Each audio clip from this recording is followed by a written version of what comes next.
Welcome to Transformations, interviewing people changing our world.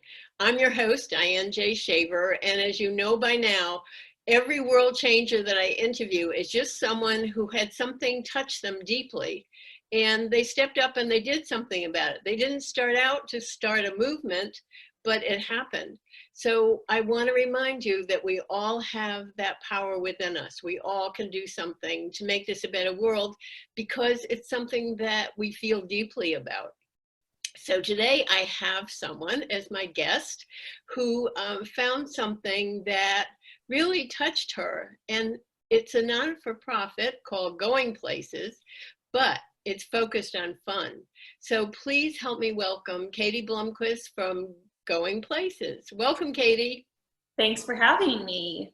So it started out as a GoFundMe project. And what happened with the GoFundMe project and what was your experience with it?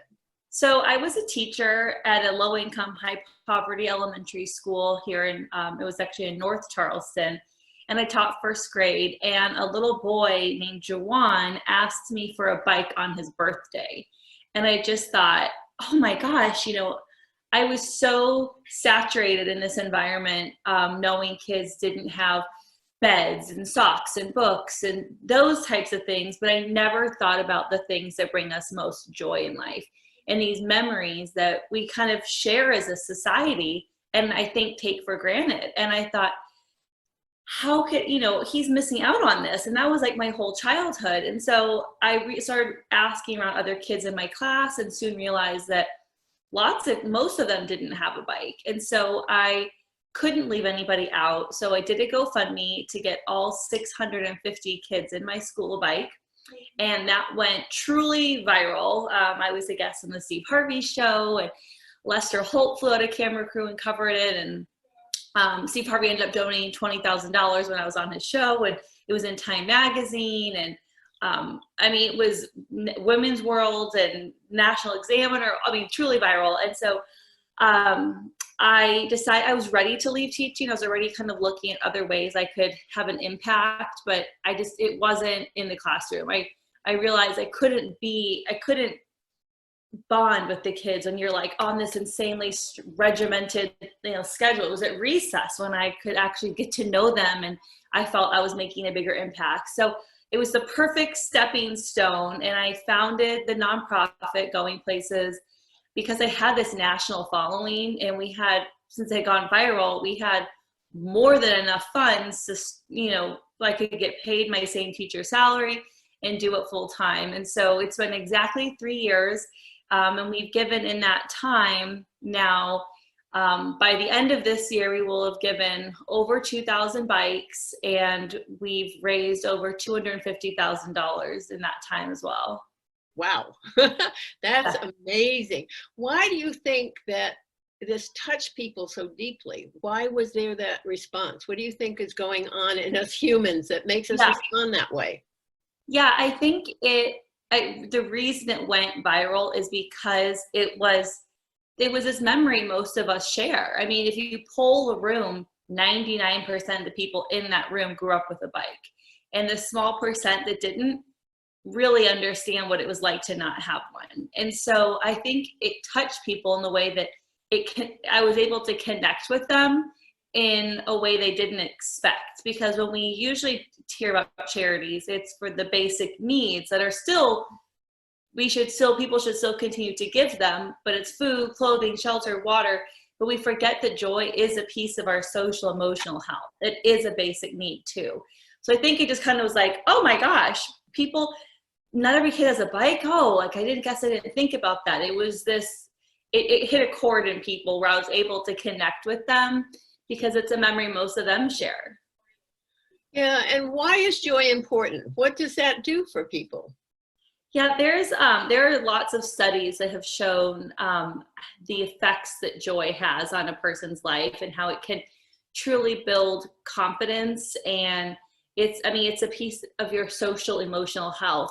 Think about your life and the things that bring you most joy and remove those things. And it's like, what kind of life are you left living? It's this shell of a life. And so for a child, unfortunately, in a lot of these low income neighborhoods and that population, home is not a predictable, safe place. A lot of the kids, when I was teaching, their anxiety and their behavior would get worse leading up to a long break, like spring break or winter break, because they have this anxiety of having to be home for that long. School is predictable and safe. Home isn't. Not obviously every home, but a lot of them.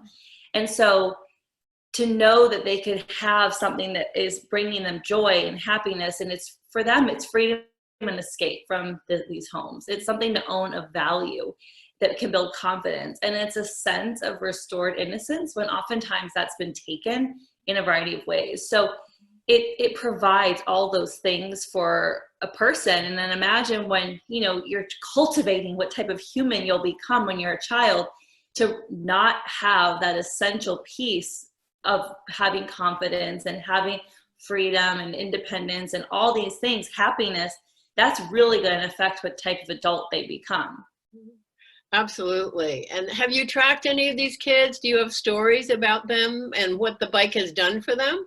So this year, we're going to be doing pre and post surveys to track mood, sleep, time spent outside, interaction with others, all the, we've got a whole list of things we're going to track. But up until now, it's just been like testimonials, like from teachers who have said, there was a third grade teacher who said that their writing assignment was write about your favorite day at school, like the best day of your life. And the child wrote about when he was in first grade, the day he got a bike at school. And that stuck with him all these years. Or like I've had parents tag us in photos on Instagram saying of their kid riding their bike, saying, this was the best gift you've ever given our family. Look at, there's still so-and-so still riding their bike every day. And we've had just teachers reporting kids who have been it's been the greatest gift they've ever been given. Yeah, it's so clear that that's it. But I wonder, what do you think about this culture for grown-ups? I don't know that joy is a big thing in most people's lives. It's like you grow up and you start working and going for things. So do you think that joy is a value in our culture? Oh, I do. I think every person has the things that bring, even, when everyone talks about how much being an adult sucks, all that stuff, we all still have things we do that bring us joy, whether it's reading a book at night before bed or watching a TV show, or it's going for a walk, or, riding your own bike as an adult, or, drinking your cup of coffee, just sitting on the balcony. Like, people have things that bring them joy, no matter what. There's something. And it's not so much about us as an adult, it's remembering your child. It's what the bike represented to you when you were a child. Because children have so few freedoms and so few things they own of value. It's just, you do what you're told, and this is that, and you share your toys with your siblings, and this, and so to remember back when you were a child, I had several adults say to me that their bike as a kid was their only escape from their stepdad. And they don't know where they would be if they didn't have that bike, because he was so abusive. Or lots of kids, I was very fortunate to have a wonderful childhood, but my bike was just part of what my neighborhood friends and I did every single day. We went from the pool to the bike and in our swimsuits and just rode those bikes. It was my childhood. And so some people have memories of it as a tool to escape, and some people have memories of it as just pure happiness and fun. But it's a memory that goes back to black and white photos. You see these, our great grandparents standing there with a little rickety bikes next to them, and it's something that everyone kind of shares it, and it's like this rite of passage. And so I think no matter what type of adult you are, you can connect to one side or the other from when you were a kid. So one of the things I think you're pointing out so clearly is that lots of times when we try to help the disadvantaged, we don't think of the joyful things. We don't think of the extra things. It's like almost as if, I don't mean it to be harsh, but almost as if they don't deserve that. They need to focus on clothing and food and so forth. So maybe this is changing how we look at people who don't have a lot. Well, we don't like to think of the bike as something just extra and fun. I think a lot of people interpret that like, okay, well, the bike, that's a nice toy, but there's more important things we need to be giving to. And then once I go in depth and explain, it's not just the joy. It's joy is a basic need. It's a piece of our social emotional health. I mean, truly, we have studies that show if a child has had joy or not, it can affect what type of adult they become. And these adults, people living in poverty, they stay within 4 to 7 miles of where they grew up. So those people are going to be contributing members of the society in the community that we live in. How do we want them to treat what type of adult do we want them to become? Obviously, a more of a positive adult. And so if we can affect that and change that as a child and even affect one person, I mean, so and like I said, it's the freedom, it's not just the toy, it's the freedom and escape from these awful home lives. It's restored innocence when that's been taken. I mean, thinking about when you as an adult get on a bike, you kind of first ride around in big circles and just kind of feel like a kid for a minute. So letting a child actually feel like a child is something. And it's that building of confidence. A lot of kids don't even have a bed they can call their own. They sleep on the floor or they share a bed with others in the house. They have nothing that's just theirs that they can just go to and decompress and own and just be. And a bike can give that to them. It's no one else's. It's theirs. They're on it. They own it. And these are custom bikes. We don't just get bikes from Walmart. We work with Kent Bikes, which is number 3 in the country, behind Schwinn and Huffy. We put our logo on them. We name each bike every year. So this year's bikes are going to be neon orange and white, and they're called the Adventure. And so every year we've had the purpose, the pursuit, and the future, and they're always different colors. And so it's something for them to be prideful over, which can truly affect what type of kid they are. Absolutely. And I think one of the byproducts of what you're doing is raising consciousness in adults about how important joy is and how kids need to have things of their own. I've interviewed Luke Michelson, who has a non-for-profit called Sleep in Heavenly Peace, and they give beds to kids that are sleeping on the floors. Yeah, he's amazing. I will connect you with him if you like afterwards. But all of these things are kind of raising adult awareness of what kids really need. And you even mentioned it in school that the only time you can really connect with them is at recess. So hopefully this is going to bring some consciousness to a lot of levels of how we deal with children and what's important for them. Definitely. I mean, like I said, we forget that joy is a basic need. Yeah. We focus so much on the classic basic needs of the food and the clothing, the shelter and the water and the beds. And those are all just still important. But like I said, we all have those basic needs in our lives, but take out the things that bring us joy and what kind of life are we living? So it's great that we're providing these kids with all these basic needs, but if they have no joy, they still aren't going to be formed into a functioning, positive adult. Like it still affects how they interact every day with people.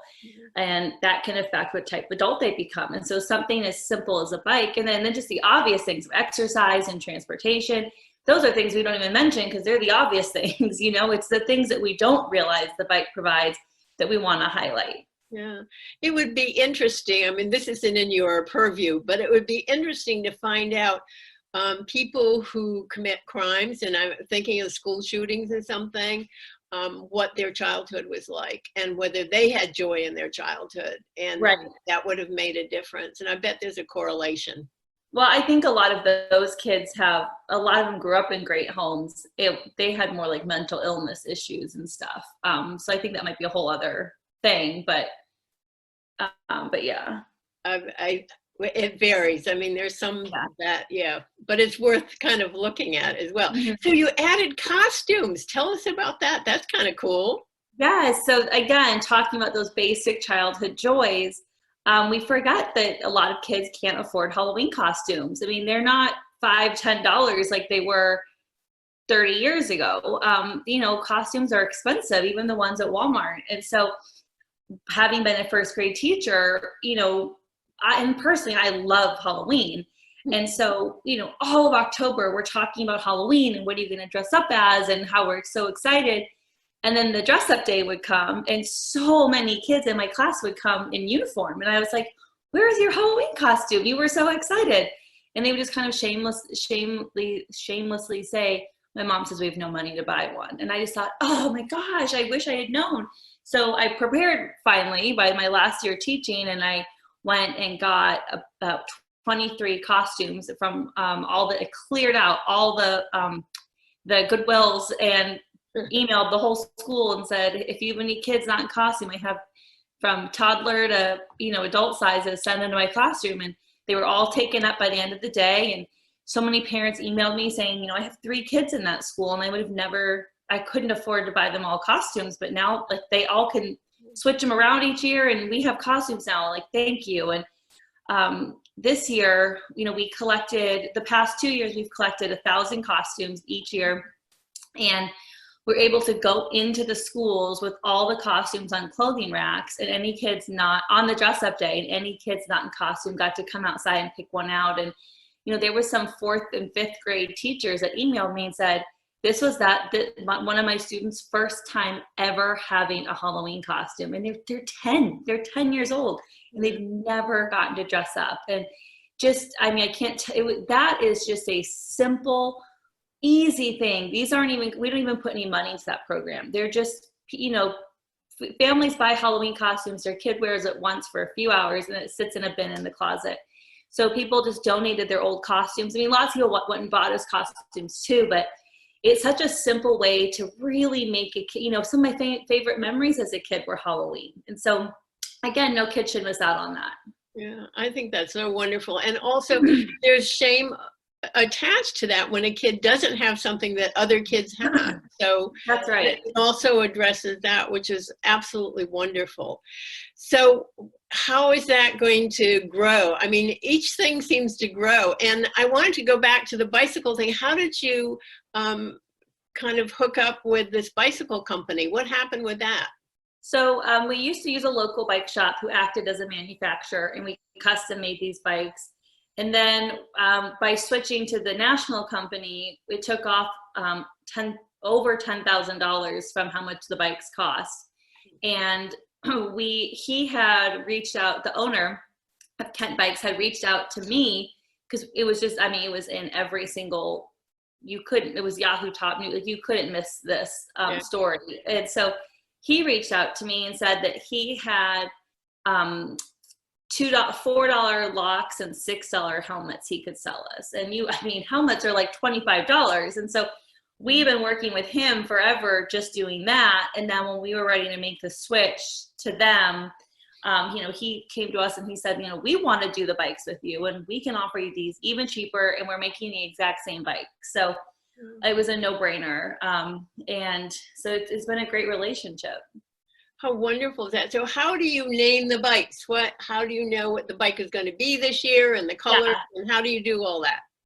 So the color-wise, we always keep white, because that kind of neutralizes it for like boys and girls, kind of feminizes it. And then it's always a neon color. So we try to, we won't do like blues, unless maybe it was like a very baby blue or something, but trying to make it so boys and girls will like it, because every bike is the same. And so we just look at neon colors, like every bright neon color. We've done neon green and white, neon red and white, neon yellow and white, and now we've got neon orange and white. And every year it's the something. So it's been the future, the purpose, the pursuit, the adventure. So we did a Facebook and Instagram poll and asked people to give us some names that kind of, it's with a little bit of joy in your life. Like, what does it make you? You can pursue a lot of things. You can, bikes can bring you adventure, and that brings you joy. Kids are the future, and a little bit of joy. They can, be part of a really positive future. It's, joy gives you purpose in life. And so we just kind of asked people to keep those ideas in mind. And we got some great, I have a whole spreadsheet, like we're good for like years now with names. And it's always hard to pick, but I kind of just look at it and think like, what do I feel is next? Like when I look at our list, and this year, the adventure kind of neon orange and white just kind of somehow fit with an adventure to me. I don't know why. The colors just scream adventure. Love it. And also, even your fundraisers are fun. So talk about how you choose that theme. How are you going to raise money this year? How did you raise it last year? And why are they so much fun? So this year was going to be our first gala, which we had to postpone because of, coronavirus. And so, but it's going to be, we'll schedule for this fall, but who knows if we'll be allowed to have 200 people in a room. So we may have to just wait and do it next year and just do an online auction this year. But when we do it, it's a circus theme. And it's called Welcome to the Circus, Reliving Your Favorite Memories of Childhood Joy. Because a circus is a perfect example of classic joy. If you look at our logo, there's no bike in the logo. Because like I said, we're not just bikes, that's our biggest program, but we're joy. And the dandelion in the logo is a perfect representation, a perfect symbol of classic old school joy. And I feel like so is a circus. It's been around forever. It's something that, it's a perfect example of that. So we're going to have a really fun band there. We have a live mermaid coming in a big tank of water, and she's going to perform. We had a magician coming in from LA who performs at the Magic Castle, and all these people are doing this for free. We're not paying them. We're having an aerial acrobatic perform as she pours like wine into your glass as you enter, and that we're paying for, but we're not flying the magician in, is my point. But it's just lots of really fun. Just the whole point of the night is to have a great time and just remember the joys you had as a child. And it really seems that we think our culture doesn't want to give, but it seems like a lot of people want to contribute, and it feels like you're finding more and more of those.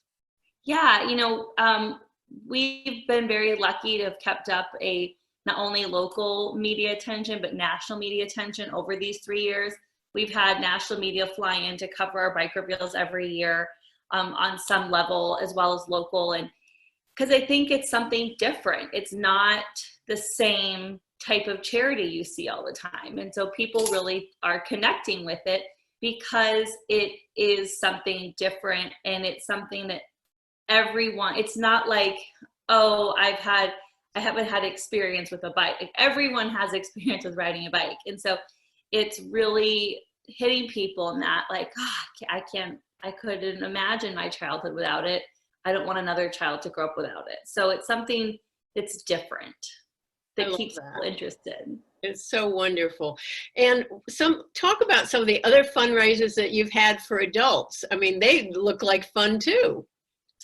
What do you mean fundraisers for adults? You had some parties and so forth to raise. Oh, well, also the gala is only for adults. It's not for kids. It's a very dressy adult thing. There's no kids allowed. Okay. It's like a classic gala. Yeah, we had a holiday party. Actually, it wasn't our party. We were the beneficiaries of the party. Sweetgrass Capital, a mortgage company in town, they hosted us and turned their holiday party into a fundraiser for us. So it was almost like a mini gala, but people all assumed it was our gala. I'm like, no. Wait till you see our gala with the aerial acrobatic and the magician and the mermaid. So people are going to dress for your gala. It's going to be a very she place. Oh yeah, it's a dressy, cocktail attire, dressy, like what you'd wear to a wedding. It's not black tie, but it's a dressy event, open bar, not a kid thing. But because, galas typically have themes, really fun, like masquerade or, stuff like that. But we got that party we had in December was really fun. We were hosted in, there was like 300 people there, and that was great. And then we also have other ways we fundraise is we have it's called the Joy Outreach Team, and we have influential people in the community that put on their own fundraisers and bring in money. And we just between 4 people last year over a month brought in over $13,000 for us. Wow. So obviously people are responding, so you don't have financial worries about it. So where are you going to go next with going places? What do you see as your vision now? Well, we do have financial worries, just like every nonprofit. It's because we don't we don't keep the money, so it's never like it's building up. Some people live paycheck to paycheck. We live bike reveal to bike reveal. We fundraise all year, and then we get, we're paying $60,000 at once for all the bikes, locks, and helmets. And then it's like, okay, we got to start over. Like the bank account has gone down. So not many nonprofits are always just feeling safe. But we would like to expand for sure. And the way I foresee us expanding outside of just Charleston into the Tri-County area, into other cities and states so we can become national, is any companies that want to fund all of the bikes for a school near where their company's at. And I say for the school, but the school doesn't actually benefit, because I know a lot of grants and people don't give to school related activities, and so the school is just our means to reach the kids. The school is not actually benefiting, but it's just so we had Kiowa Cares Foundation fund all of the bikes for Frierson Elementary last year, 2019. My days have all blurred. And so, they were the only sponsor, and if the company wants to do that going forward, we'll put their logo on the bike, and it's their bike reveal. So we're always looking for companies that want to do that, or they can partner with a company they work well with. So like a real estate company and a mortgage company or something would be a good pair. Okay, that sounds wonderful. So what else is in your vision? Because I'm sure it's changed a lot from when you started, because there's a growth all the time. So things keep expanding. So what else? Well, we actually have a third program we haven't mentioned yet that we've done since day one. And that's where we partner with local businesses and we provide their product as a gift of joy for the staff that work at the Title I schools. Because having been a Title I teacher, I know there isn't any PTO or PTA money to ever do anything for the staff, and it's such high stress. The kids are bringing the stress from their home lives into the classroom, into the hallway, into the cafeteria, their parents in the front office, and there's nothing that it's extremely high stress. And so I've seen people cry, literally brought tears to their eyes, because we brought them a cup of coffee at 10 a.m. and just said, we want, you deserve this. And they're like, you have no idea how much I needed this. And I say, I do, because I was you. Yeah. So we don't just leave it in the front office and say, hey, there's coffee up front. I insist on going door to door, literally knocking, interrupting instruction and saying, this is for you. And we've done that now with over 650 staff members. And then recently, last month, we partnered with Big B Coffee and we went to MUSC and we did the same thing for the doctors and nurses working, the front line with COVID. So, we pivoted a little bit to bring joy to them. But again, that's not a program we put any money into. It's just product donation, working with with that company. We've worked with several different companies over time, and something we're looking to do now is, again, like a small pivot to address what the need is now. We're like, how can we give joy to kids right now when we can't give bikes out? Like the way we give them out is at school. We can't get to 650 kids' homes. How can we give kids joy now? So we're going to create bundles of joy. So like little gift bags of things that the whole family can do together to bring them joy. Because a lot of the families we've learned don't know how to spend time appropriately as a family. Like they don't know, like when we gave bikes, all of a sudden kids that never talked about their family, all of a sudden every weekend is my mom and dad and I went to the park on my bike. And I realized it's created family time when families don't always know how to spend time together. If they don't have money, a lot of money to go do something, they don't really know what to do. And so giving them something to do together creates this wonderful memory for them. And so giving out bundles of joy is great ways for the families to spend positive time together. So we're going to go to the food pickup days where families are coming right now to pick up food at the schools to take home. And in the gift bags, we actually have an Amazon wish list that people can buy the items we want off of it. But we've got some coloring books and crayons, a mini set of Jenga, a puzzle, and some there's like a 6-pack of cards that has like Go Fish in it and Uno and all those types, different fun card games. So it's just something positive, fun games that the family could do. So we're gonna be doing that in the next month. Wow. I love that. And one of the things that's so clear about all of this, it's about recognizing people. It's about acknowledging people. And that's a very profound human need. And so while you're doing it in different ways, it all addresses the same kind of issue. So this is absolutely amazing.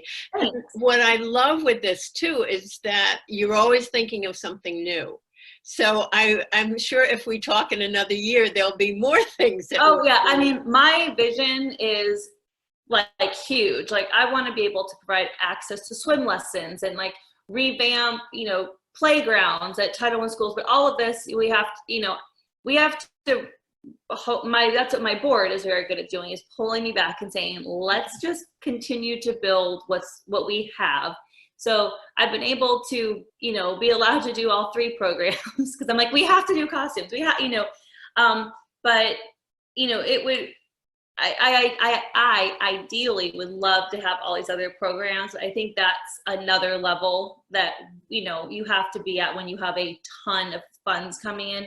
So we could continuously do tons of 2, 3, 4 biker reels a year, plus, to then bring in funds for something else that we would need a whole team. It's just me right now. We would need a whole division of people just working on those programs, because 100% of my day is fundraising for the bikes. And I do that, it takes 8 months basically to raise all the money we need to sustain us, plus be able to pay $40,000, $50,000, $60,000 for the bikes all at once.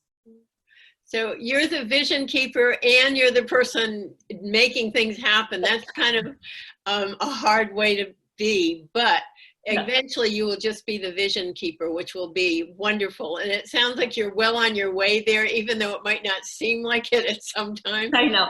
Yeah, I know one day we'll be very lucky. My goal is to just get a part-time person. That would be ideal. That was kind of the goal for this year, but that's not happening since not as many, life has been altered, or funds aren't coming in as much now. So I'm hoping maybe next year we'll be able to hire someone part-time to kind of take on some of the responsibilities so we can really, fundraise faster. So talk about this ideal person coming on part-time. Who knows who's going to listen to this? So describe what they will be doing. I honestly don't even know yet. It's so hard for me to even give my interns work because I want to do it all myself. It's like, but I need to do it. It's hard for me to give up stuff. So I honestly don't even know. I can't even envision what someone else would be doing. Because I'm just so used to. That's your homework. That's your homework. Yeah, that's where the board needs to help me and say, okay, let's figure out what I need to do and what I could give them to do. It's interesting. I coach entrepreneurs a lot, and you're in that particular place where you have to start handing things off, but it's very hard because it's your vision and you're really clear about it. So it's just something that's part of the learning curve, and you'll get there. It was hard for me to even let interns write thank you notes. I was like, but are you writing it right? I need to proofread every thank you note. It's hard for me to give up anything because I want to make sure it's done the way I want it done and in my tone. And that's where I've sudden I'm like, oh my gosh, don't be a micromanager. Yeah. But I also have, so in addition to all of this, I also have a side company, LLC, where I teach people how to start nonprofits and make them grow and be successful, because there's a method to my madness. There's a reason I went viral. There's a reason I've been able to keep up this national attention. And it's things I'm doing that seem so basic to me, and I don't see other nonprofit leaders doing them. And I don't understand why. And it's not a competition to me. There's plenty of money to go around. I want people to start successful nonprofits and get media attention and raise a lot of funds, because we're all have the same goal, and that's to help the helpless, it's to help those who can't help themselves.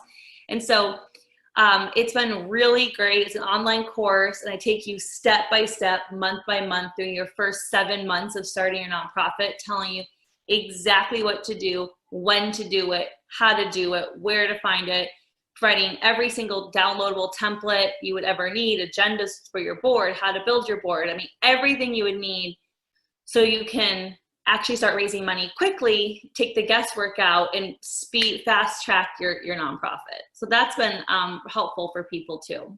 What's the name of it, and how do people find this? It's just called Katie Blomquist LLC. It's just my LLC on the side. I have a web page that I can send to people. It's not like a typical web page. It's through the system, Kartra, but I'm creating now with my own Facebook page just for it. It's newer. It's only been up since March. So I can always provide that link. Okay, good. And in your spare time, do you sleep at all? Do you eat? Yeah, barely. I mean, during this quarantine, I've been really busy, but mostly, honestly, with the online course, because a lot of people have been signing up because they see needs they didn't necessarily see before, or they do have more time on their hands to actually start it. And so it's been nice though, because in regular life, I would say sometimes for a month and a half, I will work 7 days a week until 12 at night. I won't go out on week. But I still schedule time for people. Like I'll schedule 2 hours to go to happy hour with a friend, but then I come home and I work for 5 more hours. So I'm usually extremely busy. It's been nice to be a little bit a slower pace during this time, but yeah, no, sleep isn't a huge, there's not a lot of time for it. Ay. So what else do you want people to know about Going Places or your company to help other nonprofits? What else do you want to add? You know, there's so many ways to help, to get involved. A lot of people say, well, you know, I don't make a lot of money. Like I can only give $10.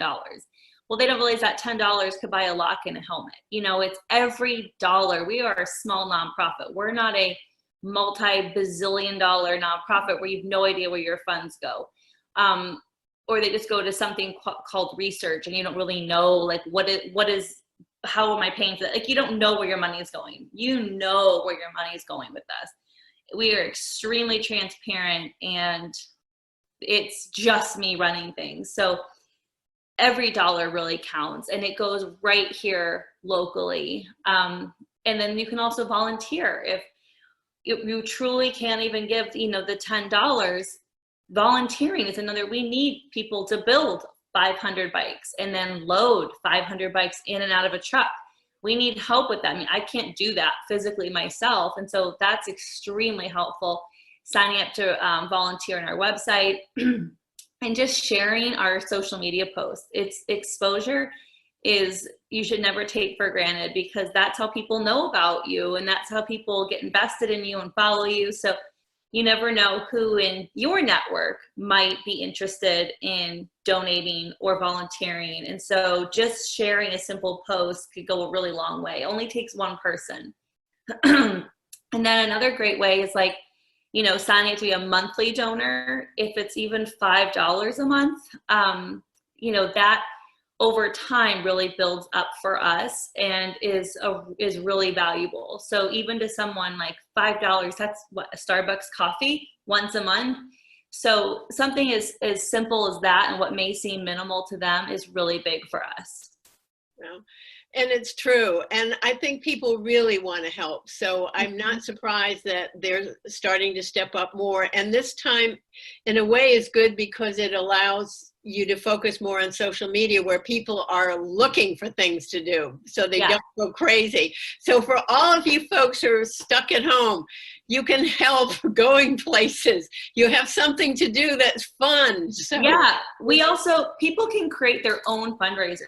Right on our website, at the very top, it's a big button that says create your own fundraiser.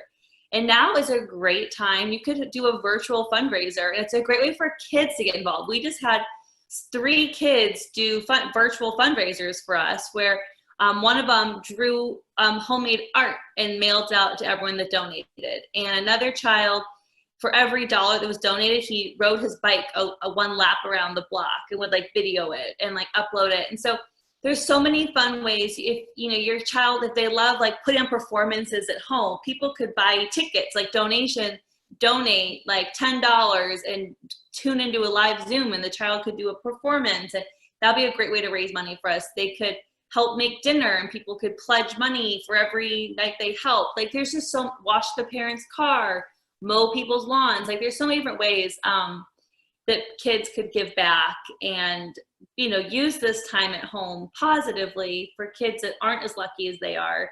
And it's going to keep them busy, which I'm sure parents are dying for different ways to keep your kid busy. And adults can do fundraisers too. I mean, they can find local businesses that they have gotten to know, asking them to donate raffle items. So they could, you know, get 5 raffle items, like gift cards or a candle or whatever, a bottle of wine. And everyone that donates, they get entered to win a raffle, and they could draw the name, you know, the names live on social media. Those are all easy ways. The system automatically sends the donors tax receipts. The person doesn't have to deal with any money. Everything's done online by sharing out the link. It's really, really simple. So that's a great way to stay busy and help us contribute. Maybe you can't contribute yourself, but you want to help us fundraise. Yeah, I love that. And is all on your website and on your Facebook page so that people can use those ideas? Sometimes people don't think about things like that. And you're an innovator, so you have lots of ideas. Yep. It's all, once you click create fundraiser, it takes you to a page that says basically everything I just said. And people are always welcome to reach out to me. Whenever you message us on social media or through our website, it comes directly to me, and I'm the only one that would respond. So if anyone has any questions or wants to brainstorm, I'm happy to be part to help. Okay. And your Facebook page, is it just Going Places? Because your website is goingplacesnonprofit.org. So that's right. Our Facebook page is at Going Places Nonprofit. Okay. And then on Instagram, it's at going_places_nonprofit. Perfect. I can't thank you enough. I mean, just talking with you brings joy, and it opens the world, and it opens possibilities. And I hope that you get to the place where you can pass this on to people so you can keep having more wonderful, expansive ideas. And I can see you going places. Afterwards, I will send you some ideas of people to connect with also. Okay. That's helpful. Thank you. Katie, thank you so much from Going Places, nonprofit.org. I so appreciate you, and thank you. Thank you. This was really fun. I appreciate it. Cool. And thank you to our viewers on Transformations Podcast, interviewing people, changing our world. And again, you see how easy it is. Something touches you, you do something about it, all of a sudden a movement is born and other people step up too. So this is Diane J. Shaver thanking you for being with us. And please go to our website to see all of the interviews, www.transformationspodcast.com, and all our links to YouTube and Buzzsprout and Apple Podcasts. Everything is right there. So I look forward to seeing you next time. And thank you.